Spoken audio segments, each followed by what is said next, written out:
చామంతి అవార్డు అందుకున్న తర్వాత ఇంటికి వచ్చి ఉంటుంది. అప్పుడు ప్రేమ్ చామంతి దగ్గరికి వచ్చి, "ఏంటి చామ్, నువ్వు కాలేజ్‌లో ప్రెసిడెంట్‌గా నిలబడనని చెప్పావంట. నిషానే నిలబడుతోందంట. ఏంటి చామ్, నువ్వు కాలేజ్‌లో ప్రెసిడెంట్‌గా నిలబడకూడదని ఆ గుణ నిన్ను బెదిరించాడంట.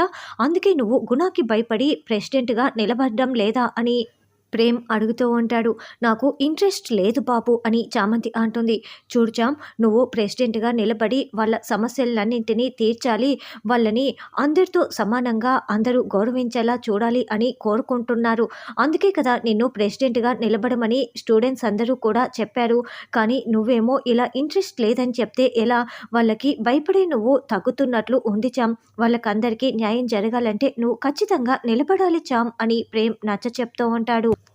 అవార్డు అందుకున్న తర్వాత చామంతి ఫ్లెక్సీలనన్నింటినీ కూడా కాల్చివేస్తూ, రివాల్వర్ చూపిస్తూ, "చూడండి, ఈ చామంతి ప్రెసిడెంట్‌గా నిలబడకూడదు. ఒకవేళ నిలబడిందే అనుకో, నా చేతుల్లో మీ అందరి ప్రాణాలు పోగొట్టుకోవాల్సి వస్తుంది" అని గుణ రివాల్వర్‌ని చూసి బెదిరించి ఉంటాడు. "చూడండి బాబు, అసలు నాకు ప్రెసిడెంట్‌గా నిలబడే ఆలోచనే లేదు. నిషమ్మనే నిలబడుతుందని చెప్తున్నారు కదా! నేను నిలబడను" అని చామంతి చెప్పి ఉంటుంది. అయితే ఇప్పుడు ప్రేమ్ చెప్పిన మాటలకి చామంతి ఆలోచిస్తూ ఉంటుంది. తర్వాత నిషా వచ్చి రమాదేవికి విషయం చెప్పటంతో, "ప్రేమ్, ఇలా రా. నిషా కాలేజ్‌లో ప్రెసిడెంట్‌గా నిలబడుతోందన్న విషయం నీకు కూడా తెలిసిందే కదా! నిషానే యునానిమస్‌గా గెలవాలి. ఎవరు కూడా తనకి పోటీ రాకూడదు. ఇది నువ్వే చెయ్యాలి. ఏంటి అర్థమవుతోందా ప్రేమ్" అని రమాదేవి వార్నింగ్ ఇస్తున్నట్లుగా ప్రేమ్‌కి చెప్తూ ఉంటుంది.